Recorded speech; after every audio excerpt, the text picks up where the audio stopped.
La réaction immédiate face à la trahison est de vouloir rendre le coup, de chercher cette justice qui semble urgente et nécessaire. Mais te donne-t-elle vraiment du pouvoir de répondre par la même monnaie ou te lie-t-elle davantage à la blessure? La vérité est inconfortable. Tant que tu continues à alimenter le ressentiment, tu donnes à celui qui t'a blessé le contrôle sur ton état mental. La plupart des gens passent leur vie à traîner ce poids, déguisant leur douleur par une vengeance qui ne satisfait jamais. Le stoïcisme ne te demande pas de ne pas ressentir, mais d'apprendre à gouverner ce mécanisme interne qui décide si tu deviens esclave de tes émotions ou maître de ton propre destin. Il ne s'agit pas de devenir insensible, mais de choisir consciemment ce qui mérite ton énergie. Lorsque tu cesses de réagir par impulsion et que tu pratiques l'autocontrôle, la balance penche en ta faveur. Celui qui t'a blessé perd de l'influence et tu retrouves ta dignité. Tu n'es pas ce que l'on te fait, tu es ce que tu choisis d'en faire. La sérénité n'est pas une faiblesse, c'est de la discipline sous pression. L'indifférence, bien comprise, est un bouclier qui te protège du coup psychologique de la vengeance. Tu n'as besoin de prouver quoi que ce soit à personne. La véritable victoire est de guérir, d'avancer et de laisser derrière soi ceux qui ont tenté de fracturer ton caractère.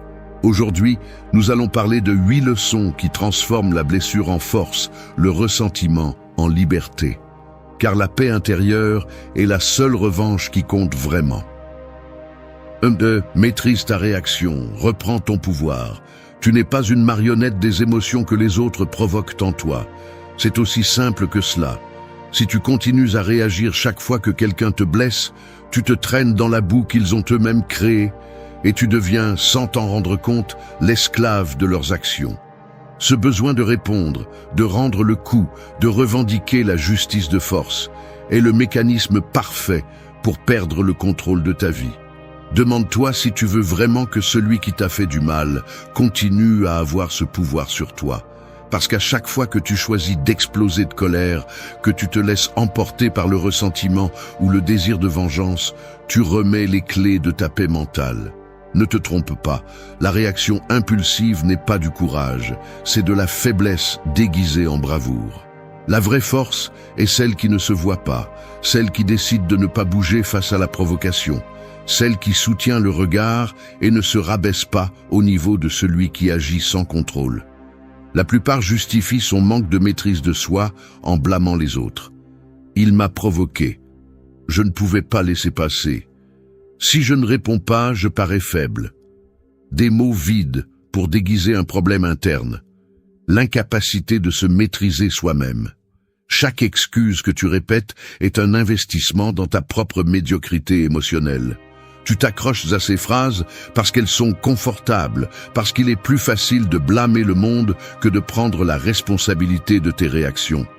Mais la vérité, même si elle fait mal, est que toi seul décides quel impact quelque chose a sur ton esprit. Personne d'autre. Chaque réaction automatique est une fracture dans ton caractère, une preuve que tu n'as pas encore fait le vrai travail. Il ne s'agit pas de réprimer tes émotions, il s'agit de ne pas laisser celles-ci prendre le contrôle et définir qui tu es.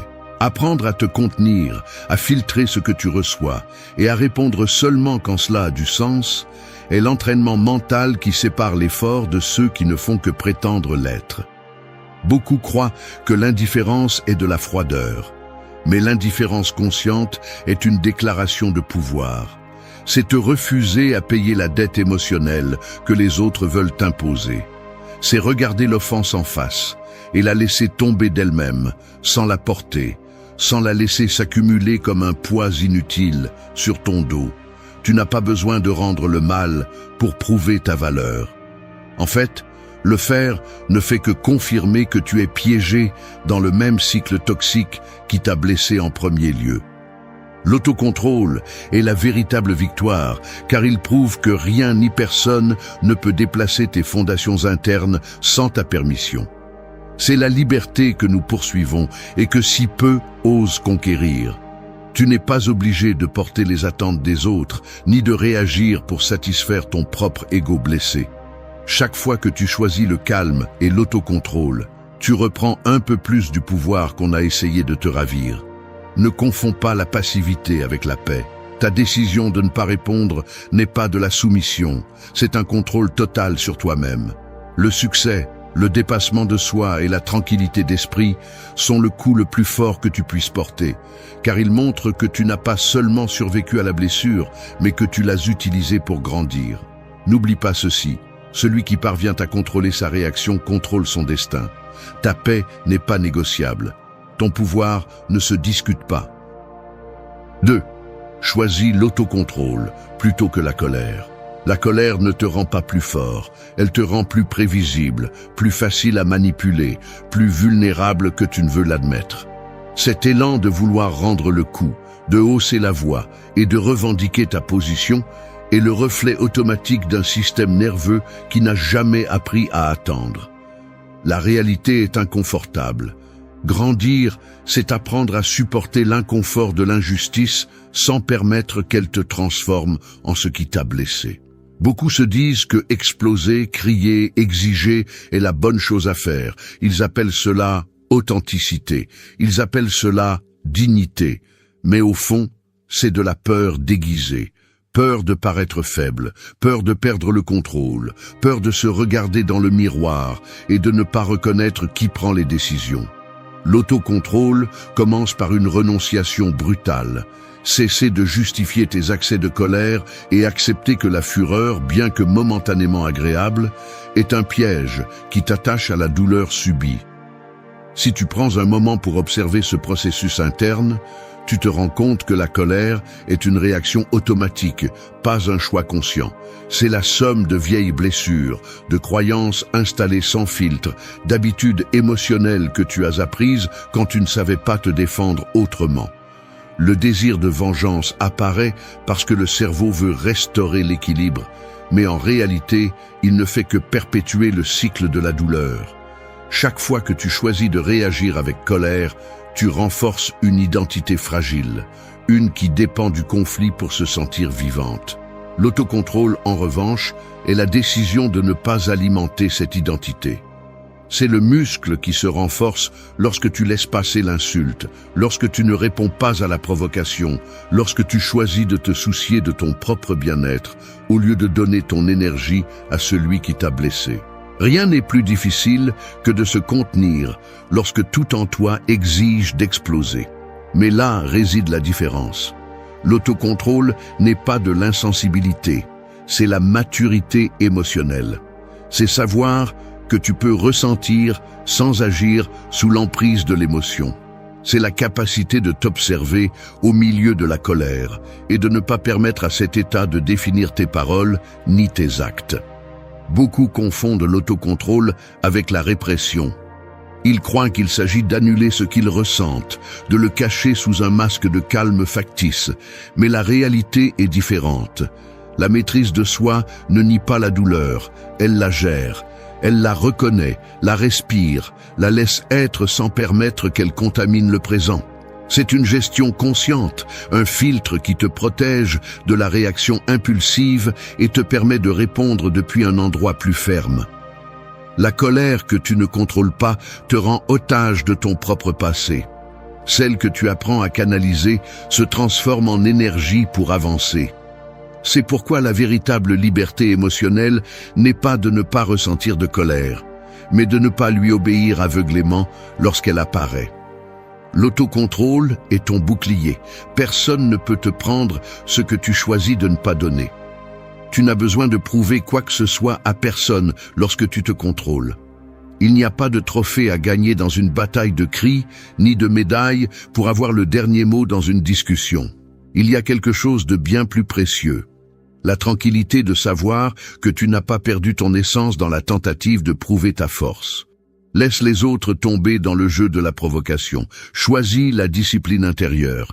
Chaque fois que tu contrôles ta réaction, tu te libères un peu plus des chaînes invisibles que d'autres essaient de te mettre. La colère n'est utile que lorsqu'elle sert de signal qu'il y a une limite que tu dois renforcer, pas comme excuse pour te perdre toi-même. Tu décides si ta vie est une réaction en chaîne ou une construction délibérée. La plus grande vengeance est de ne pas ressembler à celui qui t'a fait du mal. La véritable force est l'autocontrôle. 3. Protège ton énergie de ceux qui te blessent. Tu entres dans le bureau où tu ouvres le chat de groupe et voilà le commentaire que tu n'as pas demandé. La pique qui vise exactement là où ça fait mal. L'attitude passive-agressive qui cherche à s'immiscer sous ta peau. Ce n'est pas quelque chose d'extraordinaire. Ça arrive dans n'importe quel environnement. Quelqu'un lance une phrase chargée, un geste de mépris, une blague qui renferme du poison. Ta réaction immédiate est de ressentir ce coup au ventre, cette tension dans la poitrine, ce besoin de te défendre ou de répondre. Mais si tu t'arrêtes et analyses ce qui se passe à cet instant, tu vois qu'il y a un mécanisme automatique. Le commentaire arrive, ton corps réagit, l'esprit interprète et surgit l'impulsion de répondre ou de te venger. C'est ici que la plupart tombent encore et encore, sans remettre en question le processus.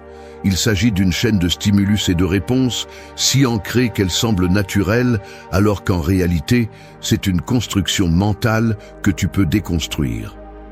La première erreur est de croire que l'énergie que tu dépenses en répondant à celui qui te blesse est inoffensive, comme s'il s'agissait seulement de quelques minutes de colère. Mais ce n'est pas le cas. Chaque réaction, chaque explication inutile, chaque fois que tu permets à l'autre de définir ton état émotionnel est une fuite d'énergie.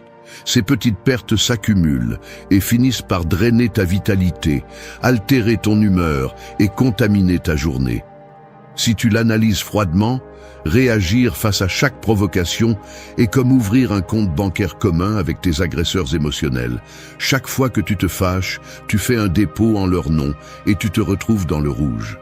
Tout ce qu'on te lance ne mérite pas une réponse. C'est la première ligne que tu devrais graver dans ton esprit.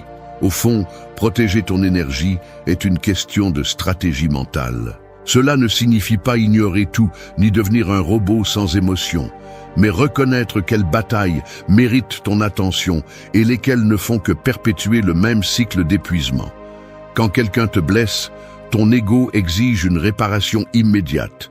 Mais si tu cèdes, tu deviens l'otage de chaque mot d'autrui, toujours sur la défensive, toujours à l'affût de la prochaine offense. Le premier pas est d'observer le processus à froid. Identifier à quel moment ton énergie se détourne vers le ressentiment, la justification, l'explication devant celui qui ne veut pas comprendre. Demande-toi, que gagnais-je à répondre? La plupart du temps, la réponse honnête est rien. Ou pire encore, tu perds plus que tu ne l'imagines. La protection de ton énergie commence par le filtrage. Il y a des commentaires qui ne méritent même pas d'entrer dans ton système de croyance. Tout ce qui se dit sur toi n'est pas vrai. Tout ce que les autres pensent ne définit pas ta valeur. Chaque fois que tu laisses passer une provocation sans t'engager, tu renforces ton autonomie émotionnelle. Il s'agit d'entraîner l'esprit à distinguer entre ce que tu peux contrôler et ce que tu dois simplement laisser partir. Tu n'es pas responsable du poison que les autres choisissent de consommer, mais tu es responsable de la quantité d'espace que tu leur permets d'occuper dans ton esprit. Ton énergie est ta ressource la plus précieuse. Ne la donne pas par réflexe. Analyse les conséquences. Lorsque tu réponds à la blessure, tu peux gagner une sensation momentanée de soulagement, même de supériorité. Mais le coût est ta paix à long terme. En revanche, lorsque tu choisis de ne pas réagir, tu peux ressentir de l'inconfort au début, mais tu gardes quelque chose de bien plus précieux. La certitude que c'est toi qui décides comment le monde t'affecte et non l'inverse. Il ne s'agit pas de construire des murs, mais d'apprendre à filtrer ce qui mérite ton attention. L'autocontrôle est le filtre qui sépare l'urgent de l'important, ce que tu dois gérer de ce qui ne sert qu'à te voler ton énergie. La véritable protection de ton énergie est silencieuse, invisible pour ceux qui cherchent à te provoquer. Ce n'est pas une indifférence vide, mais une décision délibérée de ne pas céder le contrôle de ton état intérieur. Ceux qui insistent pour te blesser n'y parviennent que si tu leur ouvres la porte et leur sers ton énergie sur un plateau. Tout est une question de pratique consciente, d'anticiper le mécanisme et de décider chaque jour à qui tu permets d'occuper de l'espace en toi. Tu n'as pas besoin de prouver quoi que ce soit. Tu as juste besoin de te protéger. Cela définit ta force. 4. Fais de l'indifférence ton bouclier. Un mur de verre sépare deux pièces. D'un côté, le tumulte, gestes crispés, mots qui rebondissent avec du poison, regards qui cherchent à blesser. De l'autre côté, un espace calme, silencieux et lumineux, où chaque son arrive atténué, incapable de franchir cette limite invisible. C'est ainsi que fonctionne l'indifférence consciente. Ce n'est pas un mur de pierre, mais un filtre transparent qui laisse tout passer, mais ne permet à rien de te toucher sans ta permission. Tu peux voir les provocations, tu peux remarquer les tentatives de manipulation dans la posture de celui qui fronce les sourcils et attend ta réponse. Tu peux percevoir le poids de l'offense dans ses yeux qui cherchent une réaction, presque avec désespoir, car leur jeu ne fonctionne que si tu l'acceptes. Mais te voilà, de l'autre côté du verre, sans offrir le moindre geste de colère, sans changer le rythme de ta respiration, sans bouger un muscle de plus que nécessaire. L'indifférence est cet art silencieux de regarder sans absorber, d'entendre sans charger, d'être sans t'impliquer dans la bataille que d'autres veulent imposer sur ton territoire intérieur. Dans la pratique, cela signifie que, lorsque quelqu'un lance une phrase mordante ou une critique déguisée en conseil, ta première réaction n'est pas de te défendre ni de te justifier. C'est d'observer. Tu vois la tension dans ses mains, l'urgence dans sa voix, le besoin d'obtenir une réaction de ta part pour se sentir important. Mais ton visage reste serein, ton regard ferme et tranquille, comme si à l'intérieur, les mots avaient heurté une surface polie et glissante.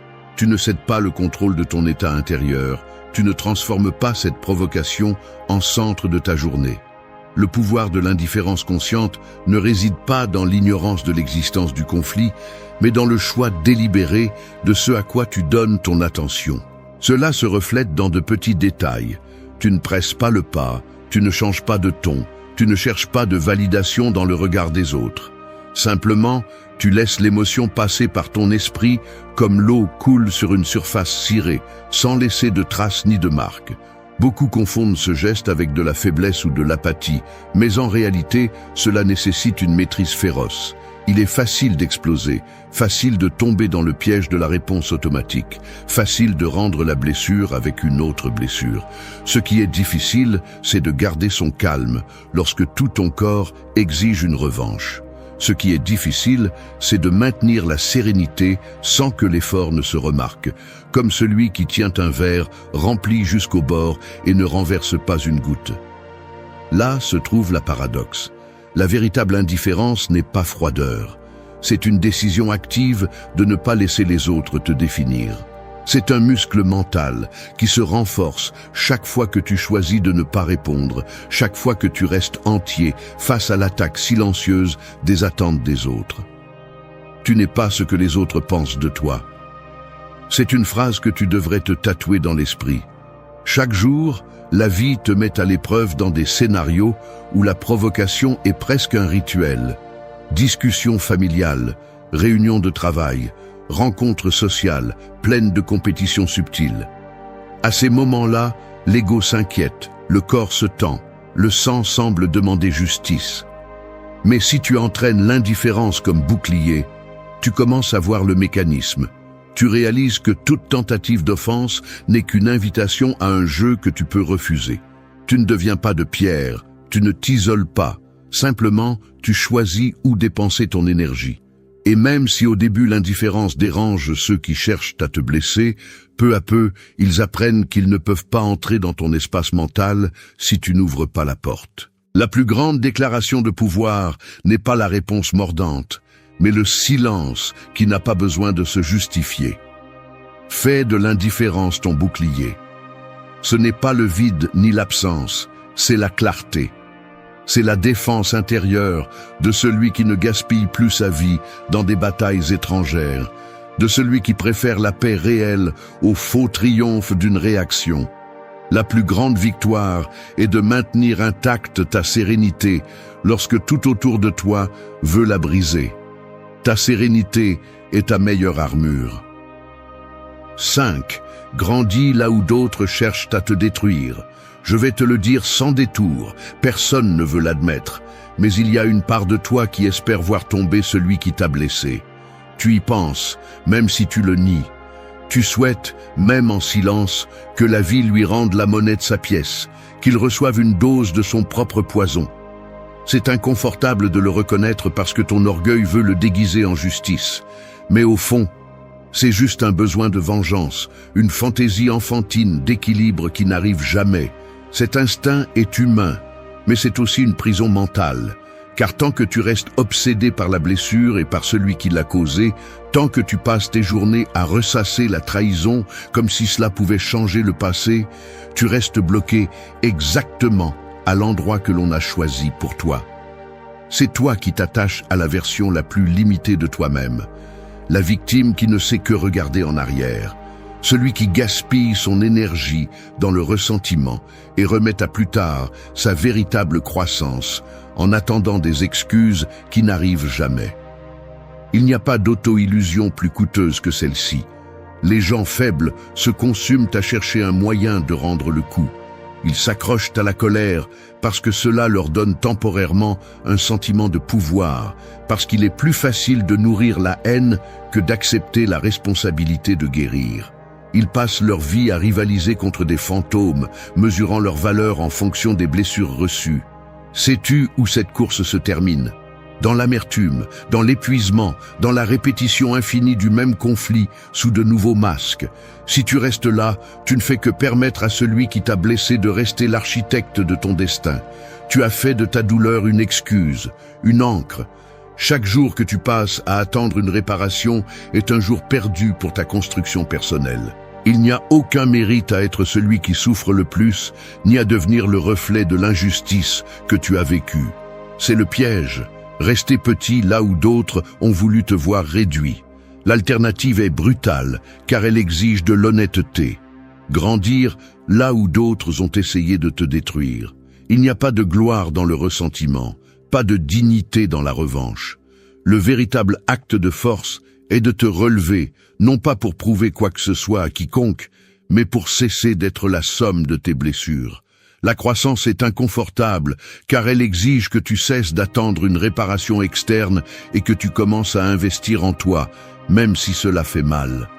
Il ne s'agit pas de faire comme si rien ne s'était passé, ni de nier ce que tu as ressenti, mais d'utiliser cette énergie que tu dépensais auparavant en plainte et en revanche pour construire quelque chose de propre, quelque chose qu'on ne pourra pas te ravir, même s'ils essaient.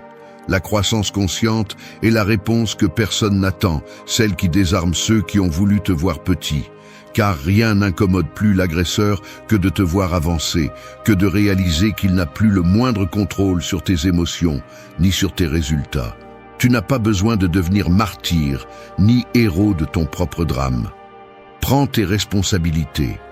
Si tu continues à attendre que le monde répare ce qu'il a brisé, tu ne fais que confirmer ton impuissance. La croissance est un chemin solitaire, oui, mais c'est aussi la seule route vers la véritable liberté. Chaque jour où tu choisis d'investir dans ta paix, dans ton apprentissage, dans tes objectifs, est un acte de rébellion contre ceux qui ont parié sur ta défaite. Tu n'es pas obligé de pardonner immédiatement, ni d'oublier la douleur, mais tu dois décider ce que tu fais de ce qui t'est arrivé. Tu peux l'utiliser comme excuse pour rester bloqué ou comme carburant pour avancer. Il n'y a pas de juste milieu. La vérité est simple. Personne ne te doit rien. Attendre une réparation, c'est gaspiller ta vie. Choisis de grandir, même là où d'autres ont semé ta chute. Fais de ton progrès la seule réponse. Ton succès est ta conclusion. Ta paix est ta vengeance. Ne cherche pas de validation dans les décombres. Construis-toi un avenir si grand que le passé n'ait plus d'espace. La seule chose qui compte, c'est que tu ne restes pas là où on a voulu te voir détruit. C'est ça, le vrai pouvoir. 6. Laisse tomber le ressentiment. Cultive ta paix intérieure. Le ressentiment est une chaîne que tu te mets toi-même. Tant que tu restes accroché à cette blessure, à cette offense que tu refuses de lâcher, tu ne fais que nourrir un cycle qui t'épuise un peu plus chaque jour. Le plus cruel dans ce mécanisme, c'est qu'il semble te donner du pouvoir. Le ressentiment te fait sentir alerte, protégé, comme si garder en mémoire chaque affront te maintenait à l'abri de futures déceptions. La réalité est autre. Le ressentiment n'est pas un bouclier, c'est une prison auto-imposée. C'est une énergie gaspillée à se souvenir, à revoir ce qui s'est passé, à chercher des explications qui clôturent une histoire que l'autre a probablement déjà oubliée. L'esprit devient un fichier d'affront, et ce fichier finit par occuper l'espace où devrait se trouver ta paix.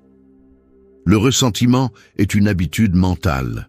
Il s'installe en arrière-plan de tes journées et te murmure que tu ne peux pas avancer tant que tout n'est pas résolu, tant que l'autre n'a pas payé pour ce qu'il a fait ou au moins reconnu le dommage. Mais ce moment arrive rarement, et en attendant, c'est toi qui paies la facture émotionnelle. Il y a une partie de toi qui croit que lâcher le ressentiment, c'est se rendre, que oublier, c'est donner raison à l'autre, que pardonner, c'est minimiser ta douleur.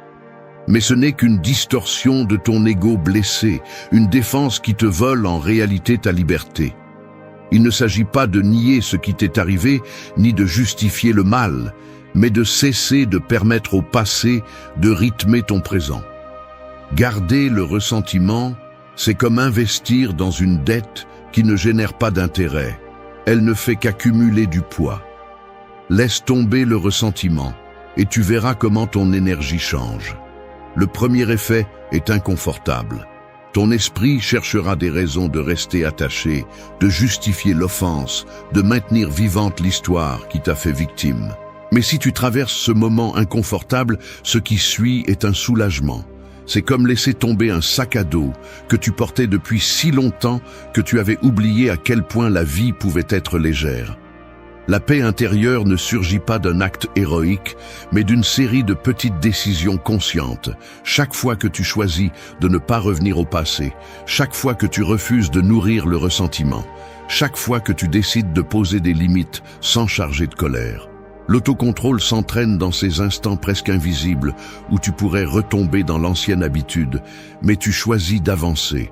Le ressentiment est la promesse inconsciente qu'un jour il y aura une justice parfaite, mais cette justice, si elle arrive, ne répare jamais ce que tu as perdu en chemin. La seule chose réelle est ce que tu décides de construire à partir de maintenant. Accepter que tu ne recevras pas de réparation externe est le premier pas pour retrouver ton pouvoir.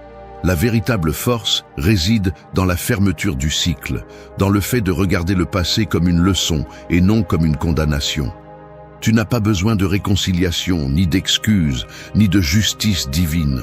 Tu as besoin de paix. Et cette paix se cultive chaque fois que tu refuses d'être défini par la blessure, chaque fois que tu priorises ton bien-être sur la narration de l'affront. Cesse de négocier ta tranquillité en échange d'une réparation qui n'arrive jamais. Choisis de lâcher prise, même si cela fait mal. Choisis de te construire à partir du présent, pas de la fracture. Le ressentiment n'est utile que pour ceux qui se complaisent dans l'autocompassion. Pour ceux qui veulent avancer, c'est un fardeau intolérable. Souviens-toi de ceci. Lâcher prise n'est pas oublier. C'est cesser d'investir de l'énergie dans ce qui n'a plus de retour. Ta paix intérieure ne dépend pas du passé. Elle dépend de ce que tu décides de faire avec ce qui t'est arrivé. Fais du calme ta réponse la plus percutante. Laisse tomber le ressentiment. Personne ne mérite le loyer de ton esprit. 7. Votre bien-être ne dépend pas des autres. Votre bien-être n'est l'otage de personne. C'est la vérité la plus difficile à accepter car elle déconstruit toutes les excuses, toutes les narrations qui vous permettent de blâmer votre environnement pour votre malaise. Si vous vivez convaincu que votre stabilité émotionnelle dépend de la façon dont on vous traite, des mots qui vous sont adressés ou de la justice que vous recevez, vous vous êtes rendu avant même de commencer. Le mécanisme est simple. Depuis notre enfance, on nous apprend à chercher l'approbation, à mesurer notre journée selon la quantité de stimuli positifs ou négatifs que nous recevons. Ainsi, une trappe mentale s'installe où le moindre geste de mépris ou la plus petite trahison suffit à plonger votre humeur. Lorsque vous comprenez cela, Vous voyez que la plupart de vos hauts et bas ne sont pas réels. Ils sont le produit d'avoir mis votre bien-être entre de mauvaises mains. Personne ne devrait avoir un accès illimité à votre tranquillité, mais vous la remettez chaque fois que vous permettez qu'une critique ou une absence vous désarme de l'intérieur. Voici la racine du problème. Vous croyez que vous avez besoin d'une réparation externe pour guérir, mais ce dont vous avez réellement besoin, c'est de prendre le contrôle interne de votre propre destin émotionnel. Démanteler ce système commence par identifier les facteurs que vous utilisez comme ancre. Combien de fois remettez-vous votre paix en attendant des excuses, une explication, une reconnaissance? C'est un investissement émotionnel sans retour, car l'autre n'est pas obligé de vous donner ce dont vous avez besoin, et continuer à attendre ne fait que vous enchaîner à la frustration. Le bien-être authentique émerge lorsque vous cessez de négocier avec le passé et acceptez que la seule variable sous votre contrôle est votre réaction, votre interprétation et votre décision d'investir de l'énergie dans ce qui vous construit réellement. Il ne s'agit pas de faire semblant que rien ne vous affecte, mais de filtrer ce que vous permettez de pénétrer dans votre système émotionnel. Chaque fois que vous réagissez avec colère ou ressentiment, vous confirmez que vous êtes toujours lié à la structure mentale que les autres ont installée en vous. La vraie liberté commence le jour où vous comprenez que votre valeur et votre tranquillité ne dépendent ni de la validation des autres, ni du résultat d'une discussion. Faites l'exercice mental. Observez comment votre humeur change lorsque quelqu'un vous ignore, vous méprise ou ne répond tout simplement pas à vos attentes. L'origine du malaise est-elle chez l'autre ou dans la signification que vous donnez à cet acte? 90% de votre souffrance naît de l'interprétation, pas du fait lui-même. Lorsque vous êtes capable d'identifier ce filtre, vous pouvez le modifier. Ce n'est pas un processus automatique, c'est un entraînement quotidien. Le bien-être se construit comme un muscle. Chaque fois que vous choisissez de ne pas réagir, que vous restez ferme face à la provocation ou au vide, vous renforcez votre autonomie. Ne confondez pas autonomie et isolement. Il ne s'agit pas de cesser de ressentir, mais de cesser de dépendre émotionnellement du comportement des autres. En adoptant cette approche, vous devenez moins prévisible, moins manipulable. Votre environnement perd la capacité de réguler votre humeur à volonté. Vous commencez à distinguer ce qui vous revient et ce qui ne vous revient pas, ce que vous pouvez transformer et ce qui mérite simplement d'être laissé derrière. La vie devient plus légère car vous cessez de porter des dettes émotionnelles qui ne sont pas les vôtres. Vous n'avez pas à porter les fractures de ceux qui vous ont blessé, ni à justifier éternellement pourquoi vous n'êtes pas ce que les autres attendaient. L'autocontrôle n'est pas froideur, c'est maturité émotionnelle. C'est le filtre qui sépare ce qui ajoute de ce qui enlève dans votre vie. Il y a une ligne que vous devriez vous rappeler chaque jour. Votre bien-être vous appartient uniquement. Personne ne peut vous arracher la paix si vous ne remettez pas les clés de votre esprit. Votre plus grande force est de maintenir le contrôle de votre état interne, même lorsque tout autour de vous cherche à vous déstabiliser. Il ne s'agit pas de nier la réalité. Il s'agit de ne pas laisser la réalité externe diriger votre narrateur interne. Le bien-être est une construction quotidienne et consciente, pas un accident qui se produit lorsque le monde décide de vous traiter bien. Faites de votre paix une priorité, pas une conséquence. Cela définit, en fin de compte, qui vous êtes et jusqu'où vous pouvez aller. 8. La véritable victoire est de guérir et d'avancer. Tu revois cette personne au supermarché, juste dans la file la plus lente, à 2 mètres de distance. Tu fais semblant que cela ne t'affecte pas, mais tu sens la tension dans tes mains serrées, le regard qui s'échappe pour éviter le contact, le poids des souvenirs comprimés sur tes épaules. L'air semble plus dense, et bien que personne autour de toi ne s'en rende compte, à l'intérieur, ton esprit revit la dernière conversation. La trahison, le mépris, la déception que tu n'arrives toujours pas à lâcher. Les minutes passent et tu réalises que ton corps te trahit. Le cœur s'accélère, la mâchoire se tend et le silence entre vous deux se remplit de tout ce qui n'a pas été dit. Tu pourrais chercher une excuse pour l'affronter. Tu pourrais laisser la colère décider pour toi, mais tu choisis de garder ton calme, de respirer et de laisser la scène avancer sans devenir le protagoniste d'un drame qui ne t'appartient pas. C'est cela, guérir. Ce n'est pas oublier ce qu'on t'a fait, ni faire semblant que rien ne t'a fait mal, mais traverser le moment sans que la blessure dirige tes gestes ni tes pensées. Guérir, c'est arriver à cet instant inconfortable, sentir l'inconfort sur ta peau et ne pas te laisser entraîner de nouveau dans le passé. Tu ne réécris pas l'histoire, tu ne nies pas la réalité, mais tu décides que ton présent ne sera pas dicté par ce que les autres ont brisé. La véritable victoire est celle-ci, avancer avec la blessure cicatrisée, non ouverte. C'est pouvoir regarder en face le déclencheur de ta douleur et continuer ta journée, sans te perdre dans des explications mentales ni des dialogues internes qui ne font qu'alimenter le ressentiment.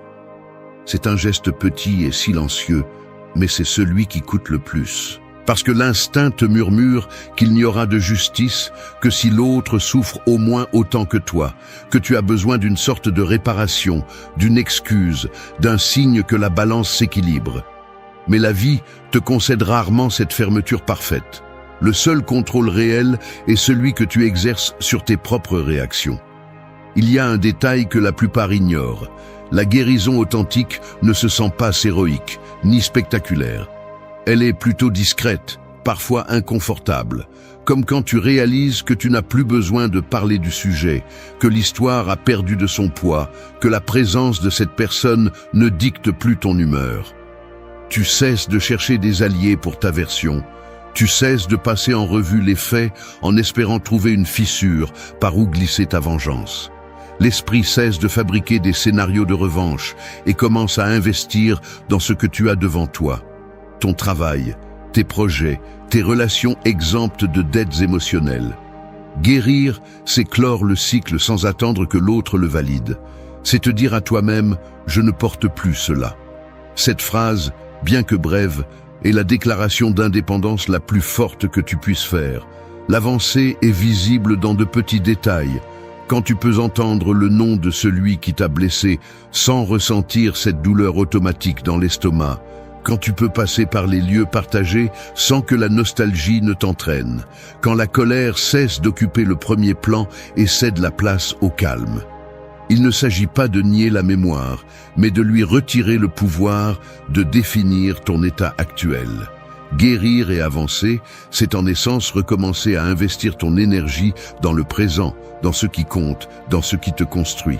C'est cesser de chercher à gagner contre celui qui t'a fait du mal et commencer à gagner dans ta propre vie. Le plus grand triomphe est celui-ci, qu'il n'ait plus d'influence sur tes émotions, que ta journée ne dépende pas de gestes extérieurs ni de batailles mentales que toi seul peux arrêter.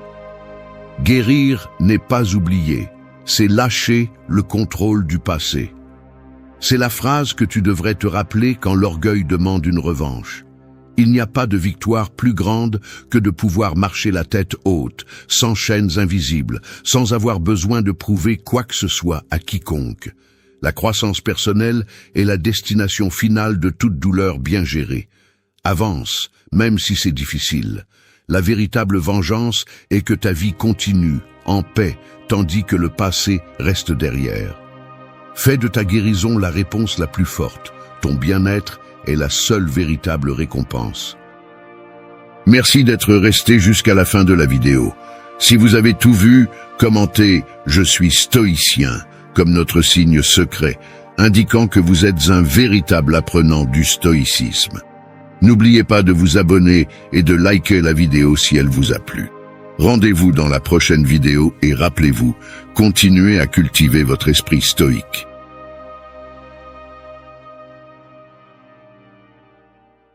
Parfois, rester chez soi n'est pas une option confortable, mais une déclaration de principe. La plupart des gens craignent le poids de leurs propres pensées et préfèrent se perdre dans la distraction continue du monde extérieur, plutôt que de faire face à la dureté de leur voix intérieure. Mais il y a une vérité peu populaire. Se retirer volontairement du tumulte exige plus de caractère que de céder au courant social. Le stoïcisme l'a compris depuis des siècles. Si tu n'es pas capable d'être avec toi-même, tu ne seras jamais vraiment libre. Dans une société qui récompense l'hyperactivité, le plus grand acte de force est de dire non, de fermer la porte et de construire à l'intérieur une discipline que personne ne peut voir, mais qui se ressent dans chaque décision. La maison n'est pas une cage, c'est ton laboratoire d'entraînement mental. Chaque fois que tu choisis le silence plutôt que le bruit, tu gagnes du pouvoir sur toi-même. Rester chez soi avec intention n'est pas un abandon, c'est affiner le caractère et filtrer l'essentiel. C'est cesser d'hypothéquer ton énergie dans des relations vides et des dépenses émotionnelles inutiles. Seul celui qui ose s'isoler un temps comprend le coût psychologique de fuir soi-même. La véritable indépendance commence lorsque tu n'as plus besoin de valider ta vie devant qui que ce soit. Tout ce qui brille à l'extérieur n'est pas croissance, et la maîtrise de soi ne se négocie pas. Si tu cherches la clarté, la force et le contrôle, tu dois apprendre à être présent dans ton propre espace. Aujourd'hui, je vais te montrer pourquoi se retirer chez soi n'est pas une fuite, mais une stratégie de pouvoir. 1. Fais du silence ton allié quotidien. Tu te lèves et alors que le soleil se lève à peine, le téléphone sonne déjà, des notifications arrivent, la télévision murmure en arrière-plan et, en ouvrant la fenêtre, le trafic envahit l'air avec des klaxons et des moteurs. La routine moderne commence ainsi, des stimuli qui s'immiscent à chaque instant, remplissant la maison avant que ton esprit puisse décider quoi faire de cette journée. Il est facile de se laisser emporter par ce courant, de se perdre dans le bruit, de réagir au lieu de choisir. Mais il existe une ressource que la plupart méprisent, bien qu'elle puisse te transformer, le silence. Ce n'est pas seulement l'absence de mots, mais cet espace où ton attention cesse d'être colonisée par le monde. Lorsque tu décides de rester chez toi et que tu éteins la télévision, que tu mets ton téléphone en silencieux, que tu t'assois sans musique de fond, une gêne presque physique apparaît, comme si quelque chose te manquait. C'est la dépendance que tu as au bruit pour ne pas te confronter à toi-même. Ce premier moment de silence pèse, il est inconfortable, voire agaçant. Mais c'est là que commence le vrai travail. La plupart des gens évitent le silence parce qu'il révèle ce qui est en attente. Dans ce vide, émergent les pensées que tu as remises à plus tard, les émotions que tu as étouffées avec des activités. Ta tête commence à fabriquer des excuses, cherche des distractions, se souvient des choses à faire qui pourraient t'attendre. C'est le filtre qui déforme ta perception de toi-même, la peur de rester seul avec tes idées. Cependant, le stoïque comprend que ce malaise initial est le signe qu'il est sur la bonne voie. Il ne s'agit pas de fuir le monde, mais de reprendre le contrôle sur ce que tu laisses entrer dans ton esprit. Chaque fois que tu choisis le silence, tu entraînes ton attention comme quelqu'un qui renforce un muscle qui était atrophié depuis longtemps.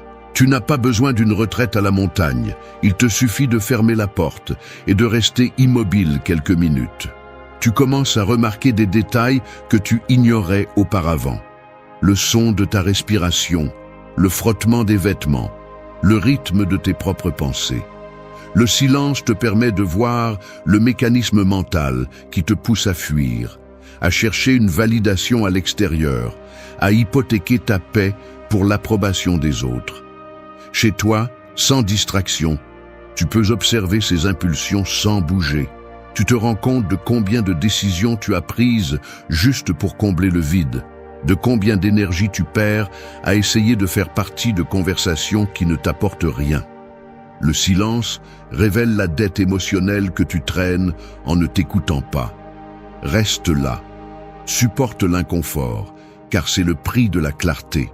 Ce n'est que lorsque le bruit se calme que tu commences à entendre ta propre voix, sans interférence, sans influences extérieures.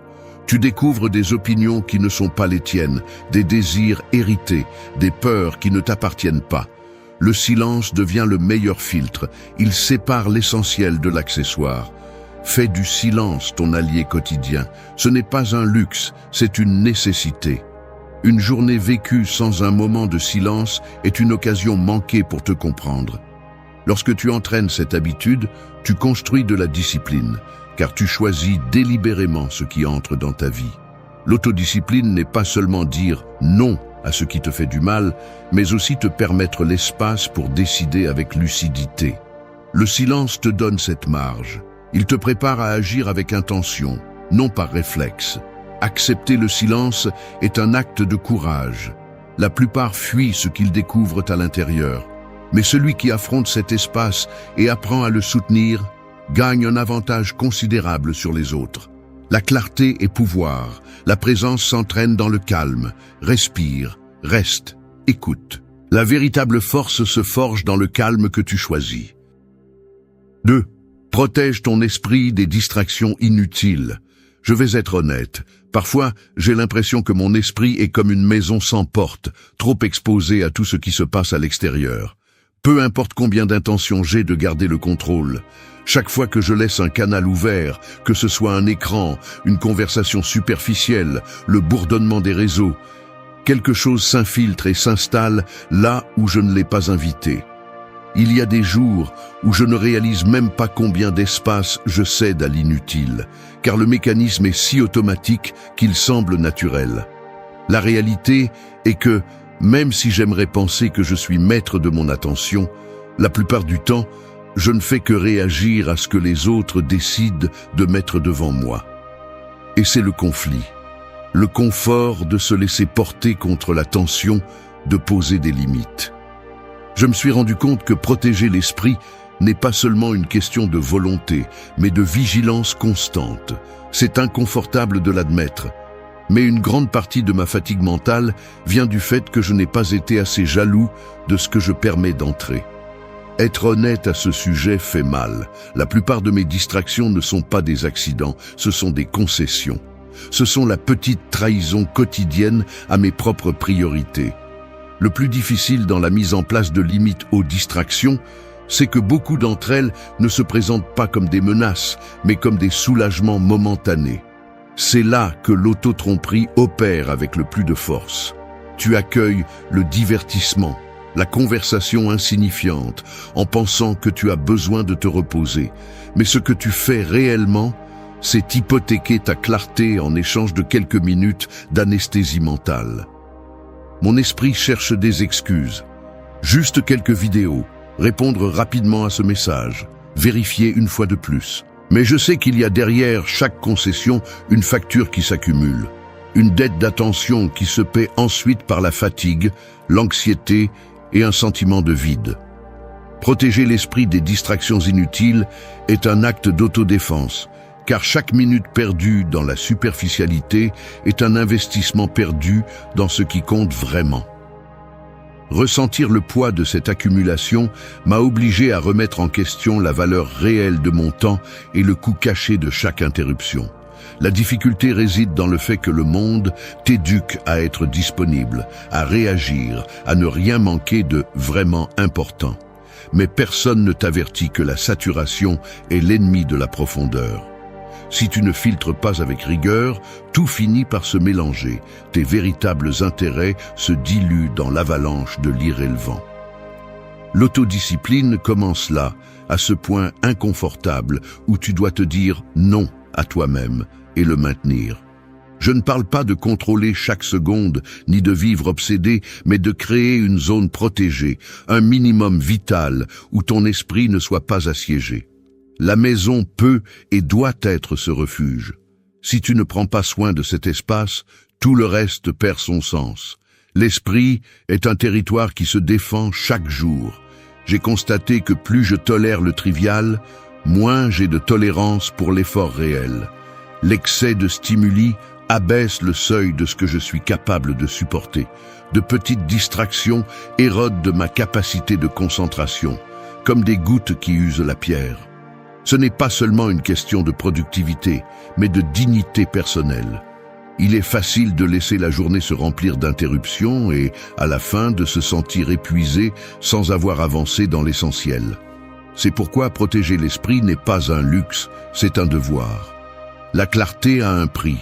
Maintenir la porte fermée à l'inutile, même si cela fait mal, même si c'est tentant de céder. personne ne te rendra l'attention que tu offres. Cette phrase, je la répète quand je sens que l'énergie s'échappe par des fuites invisibles. Le caractère se construit dans les petites décisions, dans ces moments où tu choisis l'important, même si cela signifie te tenir à l'écart de la conversation, même si on te considère comme distant ou ennuyeux. Je préfère l'inconfort de la solitude à l'anesthésie collective de la distraction. Car c'est seulement dans cet espace protégé que je peux écouter ce dont j'ai vraiment besoin, reconnaître ce que je dois encore travailler, décider sans contamination. Discipliner l'esprit n'est pas facile, mais c'est le seul moyen de vivre à la hauteur de tes propres valeurs. La véritable liberté se conquiert lorsque tu décides quoi ignorer. 3. Choisis tes compagnies avec discernement. La réalité est que la plupart de tes problèmes ne viennent pas seulement de ce que tu penses, mais de qui tu laisses entrer dans ta vie. Choisir tes compagnies est une question de survie mentale, pas de courtoisie sociale. L'environnement dans lequel tu évolues détermine ton standard, tes habitudes et même la qualité de tes pensées. Il ne s'agit pas de juger les autres, mais de reconnaître l'impact réel qu'ils ont sur ton jugement, ton humeur et tes limites. Chaque interaction laisse un résidu, une idée qui n'était pas la tienne, une attente qui t'a été implantée, une insécurité que tu as absorbée sans t'en rendre compte. T'entourer de personnes peu disciplinées, avec des plaintes comme monnaie courante, avec des priorités vides, c'est accepter peu à peu cette médiocrité comme normalité. Le caractère se contamine par osmose. Si tu t'entoures de superficialité, tu deviens superficiel. Si tu t'entoures de ceux qui vivent en pilote automatique, tu finis par anesthésier ton propre jugement. La décision de rester chez soi n'est pas seulement un geste de soin personnel, c'est une déclaration stratégique. Je protège mon énergie, je filtre ce qui entre, je choisis consciemment qui je laisse influencer mon esprit. Quand tu sors dans le monde sans une sélection claire, tu t'exposes à des tensions inutiles, à des conversations qui ne t'apportent rien, à des dynamiques qui te tirent vers le bas. Beaucoup acceptent n'importe quelle compagnie par peur de l'inconfort d'être seul, mais cette peur est le premier symptôme de dépendance émotionnelle. Si tu as besoin d'être entouré pour te sentir valable, tu deviens vulnérable à toute influence. L'autosuffisance se construit dans la solitude, mais se teste dans la qualité de tes relations. Rester chez soi t'oblige à regarder de face ton besoin d'appartenance et à évaluer si ce besoin te coûte ta paix. Toutes les amitiés ne sont pas bénéfiques. Chaque invitation ne mérite pas une réponse affirmative. Dire non est une forme de respect de soi. La pression sociale exige que tu sois disponible, que tu dises oui par politesse, que tu maintiennes des liens même s'ils sont un fardeau. Mais ce prix se paie cher, des relations qui drainent ton attention, qui alimentent la plainte, qui renforcent tes pires habitudes. La compagnie que tu choisis est le cadre invisible dans lequel se forment tes décisions. Si ton cercle normalise l'excès, la plainte, la dispersion, tu finis par avaler cette norme, même si tu ne le veux pas. C'est pourquoi rester chez soi est, souvent, une correction nécessaire.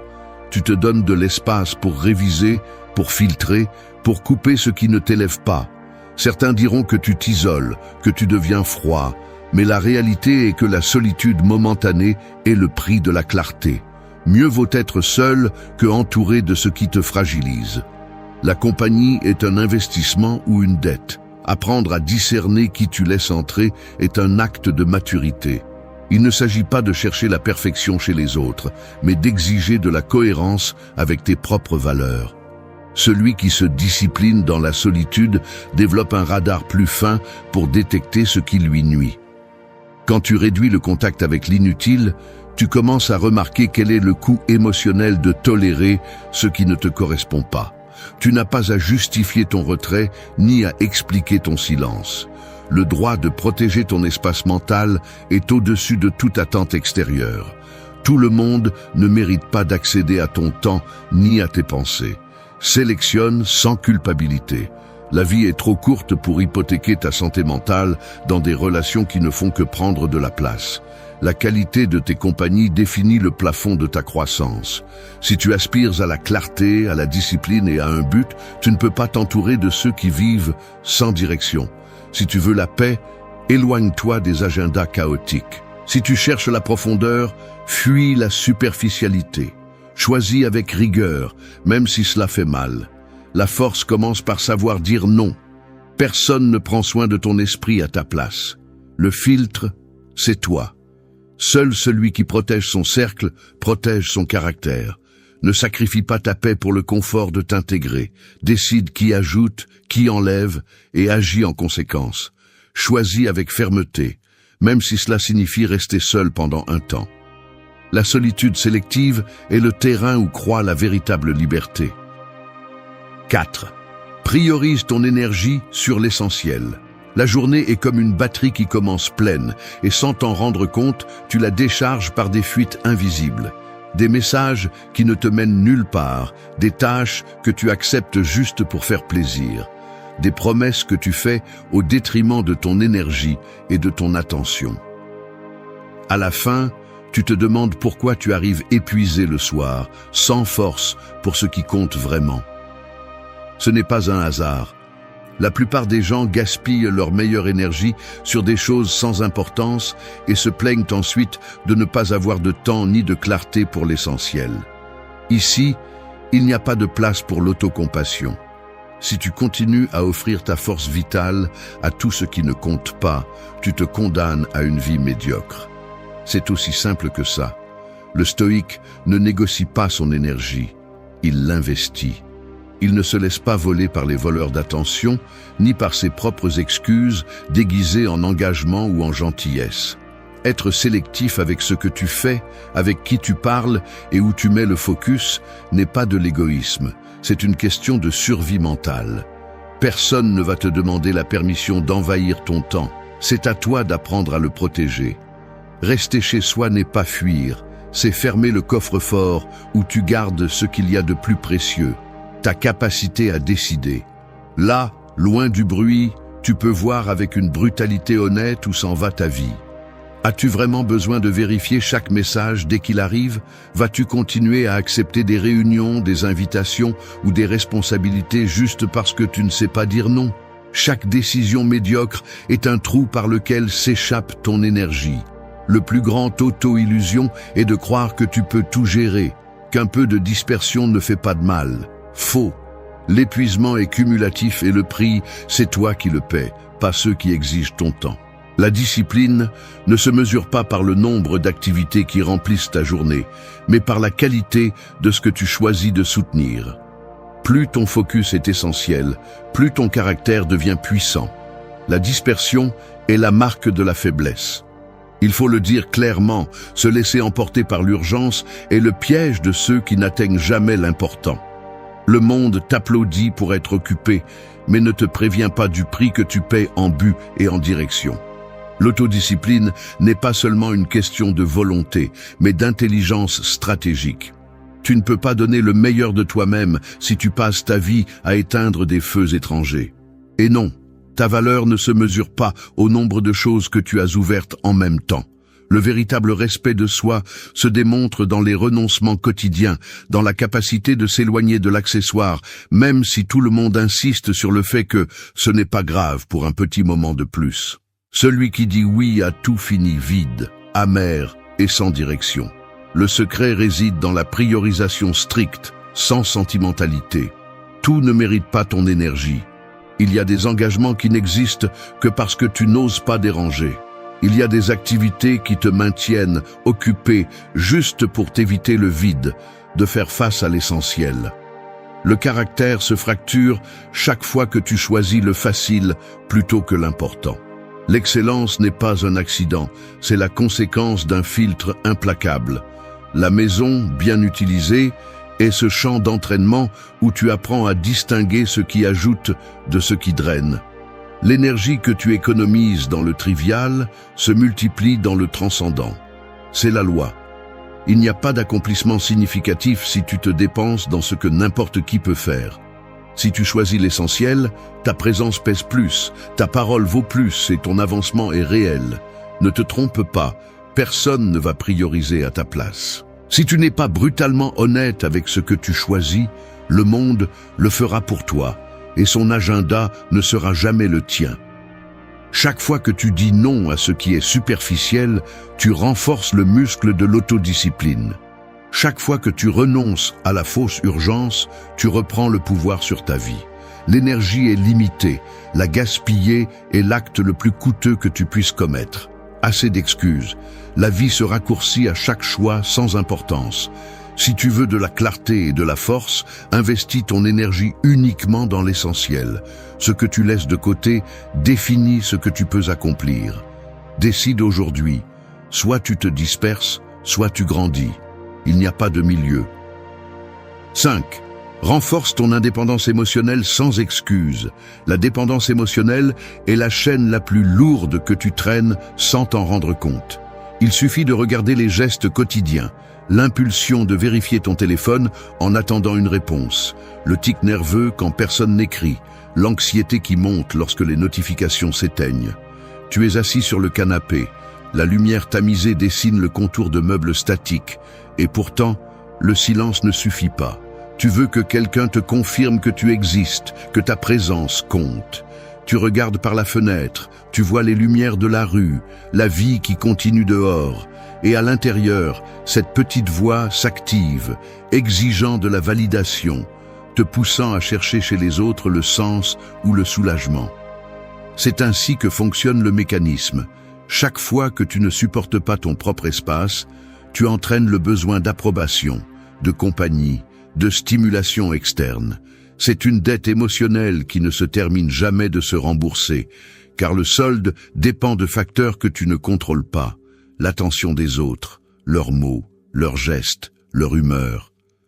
Les jours passent et tu réalises que le prix est élevé. Tu ne peux pas choisir clairement, car chaque décision est filtrée par la peur de perdre l'acceptation ou de rester à l'écart. Mais l'indépendance émotionnelle ne se construit pas au milieu des foules, ni avec des opinions empruntées. Elle se forge dans ce cadre simple où tu restes seul, assis chez toi, sans distraction ni témoin. L'horloge marque chaque minute. La pièce semble plus grande et l'air paraît plus dense. Il n'y a pas d'applaudissements, pas de likes, pas de garantie que quelqu'un pense à toi à ce moment-là. C'est la véritable épreuve, tolérer cette solitude jusqu'à ce qu'elle cesse d'être une punition et devienne ta zone d'entraînement. Renforcer ton autonomie émotionnelle, c'est littéralement cesser d'hypothéquer ton estime de soi dans des actions, des gestes ou des mots d'autrui. Tu te regardes dans le reflet de l'écran éteint, tu remarques tes mains agitées, ton corps cherchant des prétextes pour se lever, l'impulsion de faire quoi que ce soit pour ne pas ressentir le vide. Le défi est de rester, ne pas fuir, supporter le poids de ta propre compagnie jusqu'à ce que cela cesse de faire mal. Il n'y a pas d'autocompassion ici. Rester chez soi, seul, est l'espace où tu t'enseignes que tu peux vivre sans la dose quotidienne d'approbation, sans l'alimentation toxique de la comparaison.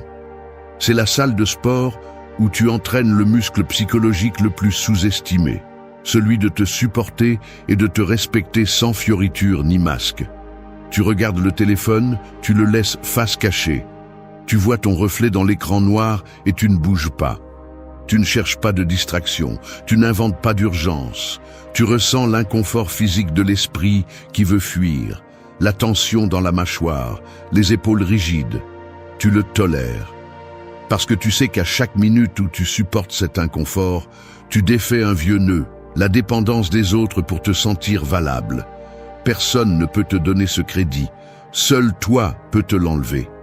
L'indépendance émotionnelle se remarque dans des détails minimes, la paix de ne pas répondre immédiatement, la tranquillité d'annuler une sortie sans culpabilité, la fermeté de décider ton plan même si personne ne le valide. Ce sont de petites victoires quotidiennes, presque invisibles, mais chacune compte. Le silence de ta maison devient un soutien, non une punition. Tu commences à détecter les pièges internes, cette impulsion de te justifier, de demander pardon pour t'avoir choisi. Tu t'entraînes à dire non sans remords, à maintenir tes décisions même si elles déplaisent. La solitude cesse d'être un vide et se transforme en un champ fertile où grandit la véritable liberté. C'est ainsi que se construit le caractère, en supportant ton propre regard, en supportant le poids de ne pas être compris, en acceptant que ta valeur ne dépend pas de l'écho externe. L'indépendance émotionnelle n'est pas négociable, elle se défend ou se perd.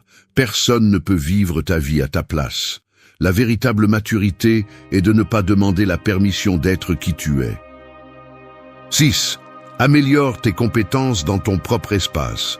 Assis devant n'importe quelle table, avec la lumière de midi entrant paresseusement par la fenêtre, tu ouvres ton ordinateur portable et tu fais face à ce document en attente. Il n'y a personne pour te surveiller, personne n'attendant des résultats immédiats, juste le silence et la responsabilité de te conformer à toi-même. L'environnement est familier, presque trop confortable, et c'est là que surgit la première résistance. La tentation de procrastiner, de te lever pour chercher quelque chose dont tu n'as pas besoin, de te distraire avec n'importe quelle excuse. La maison est témoin de tes tentatives ratées et de tes petits succès. Mais surtout, c'est l'espace où il n'y a pas de masque, juste toi, ta volonté et la réalité nue de ta discipline. Il est facile de sous-estimer la valeur de pratiquer dans ton propre espace, mais la vérité est que c'est là que se révèle le véritable calibre de ton caractère. Quand les applaudissements extérieurs s'éteignent et que personne ne te regarde, chaque minute investie dans l'amélioration compte double, car personne ne te récompense ni ne te gronde. Seul toi peut te donner le crédit ou le reproche. Le mécanisme mental est clair et brutal. Si tu n'avances que lorsque quelqu'un te regarde, tu es esclave de la reconnaissance. Mais quand, entre quatre murs, tu choisis d'apprendre quelque chose de nouveau, de perfectionner une compétence ou d'approfondir ta propre pensée, tu forges une indépendance que le monde ne peut pas te ravir. Il est inconfortable de l'admettre, mais la plupart ont délégué la motivation aux attentes des autres. C'est pourquoi le véritable défi commence quand tu décides de grandir dans la solitude, sans spectateurs. La maison devient un laboratoire. C'est là que se testent la constance et l'honnêteté, c'est là que l'on mesure combien de ton effort est authentique et combien n'est qu'une façade. Il n'y a pas d'échappatoire. La qualité du travail que tu fais dans ton espace privé définit ton standard, car personne ne va te corriger ni célébrer tes progrès à ta place. L'autodiscipline se manifeste dans ces heures grises, où la seule pression est celle que tu te dois à toi-même. Entraîner des compétences chez soi exige un type de force qui ne s'apprend pas à l'extérieur, celle de maintenir l'intérêt sans stimuli immédiat, de tolérer l'ennui initial jusqu'à le transformer en amélioration réelle. Le monde te vend l'idée que les grands progrès nécessitent des scénarios spectaculaires.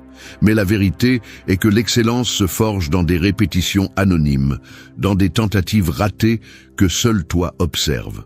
Chaque fois que tu répètes un exercice, chaque fois que tu corriges une erreur, chaque fois que tu t'obliges à terminer ce que tu as commencé, même si personne ne le remarque, tu renforces le muscle invisible de l'autodirection.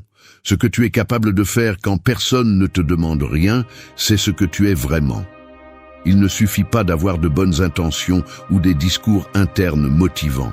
Ce qui compte, c'est le travail silencieux, celui qui s'accumule et, avec le temps, te différencie des autres. Il n'est pas surprenant que les plus disciplinés recherchent délibérément des espaces d'isolement. Ils savent que c'est là que le caractère se façonne, loin de la validation immédiate. À la maison, sans la pression d'impressionner qui que ce soit, tu as l'opportunité d'échouer sans jugement, de corriger sans peur et d'apprendre avec honnêteté. La véritable croissance n'est jamais confortable. Elle coûte toujours plus que ce que tu veux admettre. Elle exige toujours de supporter l'inconfort de l'effort sans témoin. Mais c'est là que se fixe la différence. Celui qui supporte l'inconfort de l'apprentissage en solitude maîtrise ensuite l'art d'agir avec confiance sous n'importe quelle pression. Personne ne voit ton entraînement, mais tout le monde remarque les résultats. Le travail invisible est celui qui compte. Chaque minute de pratique en silence est un investissement dans ton avenir. La constance privée est la racine de l'excellence publique. Ce que tu fais quand personne ne regarde te définit. Il n'y a pas de raccourci. Soit tu entraînes le muscle de l'amélioration dans ton propre espace, soit tu te résignes à dépendre toujours de l'élan des autres. La véritable force ne se mesure pas à ce que tu peux faire devant les autres, mais à ce que tu t'exiges sans témoin. La maison, si tu la choisis bien, est le meilleur terrain d'entraînement pour ton caractère. Rends-le inconfortable, rends-le intentionnel. Chaque répétition, chaque minute de concentration, chaque effort soutenu compte. À la fin, le standard que tu te fixes chez toi est le même que tu porteras dans le monde. La discipline privée est la base d'une présence publique puissante. Entraîne-toi en silence, grandis en privé et laisse les résultats parler quand le moment sera venu. 7. Apprends à valoriser la solitude constructive. Je vais l'admettre, parfois la solitude ne me semble pas un mérite, mais plutôt une punition auto-imposée. Il y a des jours où je ressens le poids d'être avec moi-même comme une sorte de condamnation silencieuse, comme si le fait de rester chez moi était un signe qu'il me manque quelque chose, ou que je suis en train de rater ce qui se passe dehors. Mais si j'analyse cela avec froideur, ce que je ressens vraiment, c'est la peur d'affronter le vide, de me retrouver sans prétexte, de découvrir de quoi je suis fait quand personne d'autre ne tient la scène. La solitude, si on ne lui donne pas de sens, se transforme en cet espace inconfortable où les insécurités et les doutes prennent de l'ampleur. Cependant, je sais aussi que c'est là que se joue la partie la plus pertinente de l'autodiscipline, savoir être seul et ne pas dépendre d'aucune distraction. La véritable valeur de la solitude ne réside pas dans l'isolement, mais dans la possibilité de l'utiliser comme un outil de construction personnelle, non pas comme un refuge, ni comme une punition, mais comme un laboratoire où se filtrent et se raffinent les intentions, les objectifs et les limites. En décomposant les causes, l'habitude de fuir la solitude vient d'un conditionnement social profond. Depuis notre enfance, on nous entraîne à associer le fait d'être seul à un manque, un échec ou une exclusion. L'idée s'installe que tu n'es précieux que si tu fais partie de quelque chose, si tu as des projets, si tu maintiens ton agenda rempli. Mais ce récit est un piège psychologique. Il t'oblige à chercher constamment de la validation et te vole le contrôle de tes propres processus internes. La conséquence est que tu ne développes jamais de tolérance au vide. Tu n'entraînes jamais la capacité de t'écouter sans filtre et tu finis par confondre ta valeur avec la quantité de stimuli ou de compagnie. C'est un mécanisme qui érode l'autonomie et déforme la perception de la solitude, la faisant apparaître comme un symptôme de faiblesse au lieu d'une opportunité stratégique. La décision de valoriser la solitude constructive implique un changement de perspective radical. Cesser de la voir comme un état transitoire qu'il faut remplir rapidement et commencer à la comprendre comme un terrain fertile, une sorte de salle d'opération où tu peux observer, sans pression extérieure, les fractures et les réussites de ton caractère. Dans cet espace isolé du jugement des autres, tu as la liberté brutale d'analyser tes véritables motivations, d'identifier les concessions que tu fais par peur et, surtout, de découvrir à quel point ta volonté dépend encore de facteurs externes. C'est inconfortable parce que personne n'applaudit ce travail, mais en termes stoïciens, la solitude est la salle d'entraînement où se forge la maîtrise de soi. Si tu ne supportes pas ta propre présence, comment vas-tu affronter le monde avec intégrité? La solitude bien utilisée t'oblige à être sincère sur tes priorités et tes carences. Le silence devient une sorte de radiographie. Il te montre où tu cèdes sous pression, où tu procrastines par peur et de quelle manière tu t'auto-illusions pour éviter l'effort réel. Là, il devient évident à quel point ta discipline est authentique et combien elle est une façade maintenue par le regard des autres. Tu apprends à distinguer entre les véritables besoins et les désirs fabriqués par l'habitude de plaire. C'est un audit émotionnel constant. Ce n'est que dans ce retrait volontaire que tu peux identifier quelles pensées te sont propres et lesquelles répondent à des attentes extérieures. La solitude, loin d'être une condamnation, devient un avantage stratégique. C'est là que tu filtres, sélectionnes et affines qui tu vas être quand tu sortiras dans le monde. Valoriser la solitude constructive est, au fond, un acte de rébellion et de maturité. Tu ne cèdes pas à la pression d'être disponible. Tu ne te plies pas à l'anxiété d'appartenir. Tu décides d'investir du temps dans ta propre clarté et ta force. Personne d'autre ne le fera pour toi.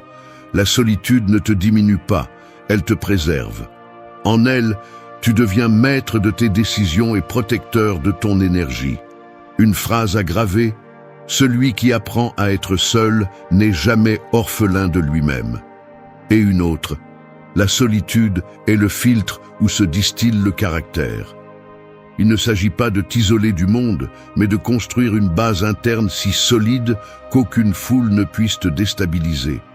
Entraîner la solitude, c'est investir dans l'autonomie et la liberté. Sans cet entraînement, tout le reste n'est qu'une façade. 8. Utilisez le retrait pour gagner en clarté intérieure. Personne ne veut l'admettre, mais la raison principale pour laquelle vous restez bloqué n'est pas le manque de temps, ni le stress, ni même l'environnement. C'est que vous avez peur de rester seul avec vous-même, sans distraction possible. Le retrait volontaire, l'acte de s'éloigner et de rester chez soi pour regarder à l'intérieur, est l'outil le plus brutal et le moins utilisé pour gagner une véritable clarté. La plupart préfèrent se perdre dans des occupations inutiles plutôt que d'affronter le travail inconfortable de se voir sans filtre. Avez-vous vraiment besoin de plus de preuves? Regardez-vous. Chaque fois que vous avez un moment libre, vous courez pour remplir le vide avec du divertissement, des conversations forcées ou des tâches qui ne changent rien dans votre vie. Cette compulsion à vous éviter est le plus grand obstacle que vous avez pour comprendre ce que vous voulez, où vous allez et où vous échouez. La clarté n'arrive pas par accident ni par une inspiration soudaine. Elle se tire de force et seuls ceux qui osent se retirer du bruit sont capables de l'obtenir. Rester chez soi avec l'intention de se retirer n'est pas une fuite ni un luxe pour quelques privilégiés. C'est un mécanisme d'hygiène mentale. Si vous attendez que le monde se calme pour penser clairement, vous passerez votre vie entière en pilote automatique, répétant des erreurs et excusant la médiocrité. Le retrait n'est pas confortable, car il expose toutes les failles que vous avez reportées à corriger. Il vous oblige à regarder de front le désordre intérieur, les priorités distordues et les promesses brisées que vous avez accumulées année après année. Personne ne veut ce miroir, car il révèle ce qui dérange, le manque de décision, la tendance à plaire, la peur de renoncer à ce qui ne sert plus. Mais c'est le seul point de départ honnête. Si vous êtes toujours occupé, vous n'avez jamais à rendre des comptes. Si vous ne vous donnez pas cet espace, vous vous condamnez à vivre avec le brouillard mental comme norme. Le retrait exige une rudesse que la plupart ne supportent pas, s'asseoir sans chercher d'excuses, sans négocier avec soi-même, laissant l'inconfort initial faire son travail. Car ce n'est que lorsque vous cessez de vous anesthésier avec l'extérieur que vous pouvez commencer à séparer l'urgent de l'important, ce qui est un désir réel de ce qui n'est qu'une pression sociale. La clarté intérieure n'apparaît pas tant que vous êtes entouré de stimuli et de validation bon marché. Elle a besoin d'air, elle a besoin de distance, elle a besoin que vous ayez le courage de freiner votre propre faiblesse. Il ne suffit pas de rester chez soi par inertie, il faut se retirer avec une intention claire, analyser vos schémas, identifier à quoi vous avez dit oui par peur et surtout décider à quoi vous allez dire non même si cela fait mal. Le retrait n'est pas facile, mais c'est justement dans cet inconfort que commence le processus de purification. Ligne emblématique, celui qui ne se retire pas se trahit. Ne vous laissez pas tromper en attendant un moment parfait, ni la motivation magique pour commencer. La clarté se construit dans l'inconfort d'être avec soi-même, sans témoin ni prétexte. Le véritable retrait est celui qui coupe à la racine le besoin d'approbation et vous oblige à vous répondre avec une brutalité honnête. Vous n'avez pas besoin d'une cabane dans les bois, ni d'une retraite spirituelle à la mode. Il suffit de fermer la porte, d'éteindre les stimuli et de faire face à la réalité inconfortable de vos propres contradictions. C'est là, sur ce terrain austère, que commencent les réponses que le bruit couvre toujours. Le retrait n'est pas une récompense, c'est une obligation pour quiconque aspire à ne plus être une marionnette de ses impulsions. Et oui, au début, c'est lourd, mais chaque minute d'inconfort est un investissement direct dans votre lucidité. Deuxième ligne emblématique.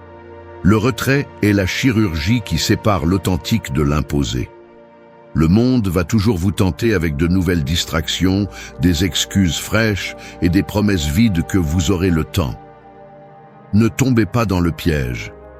Attendre que la clarté apparaisse au milieu du désordre est le mensonge le plus coûteux que vous puissiez vous permettre. Le retrait, aussi inconfortable soit-il, est le filtre dont vous avez besoin pour cesser de vivre dans la confusion, pour purifier vos intentions et pour concevoir une direction qui ne dépende pas de l'approbation des autres. Seul celui qui ose se retirer vraiment gagne la lucidité nécessaire pour agir avec fermeté. Ne cherchez pas le soulagement facile.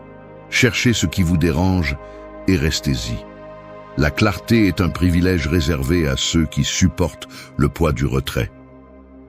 Merci d'être resté jusqu'à la fin de la vidéo. Si vous avez tout vu, commentez « Je suis stoïcien » comme notre signe secret.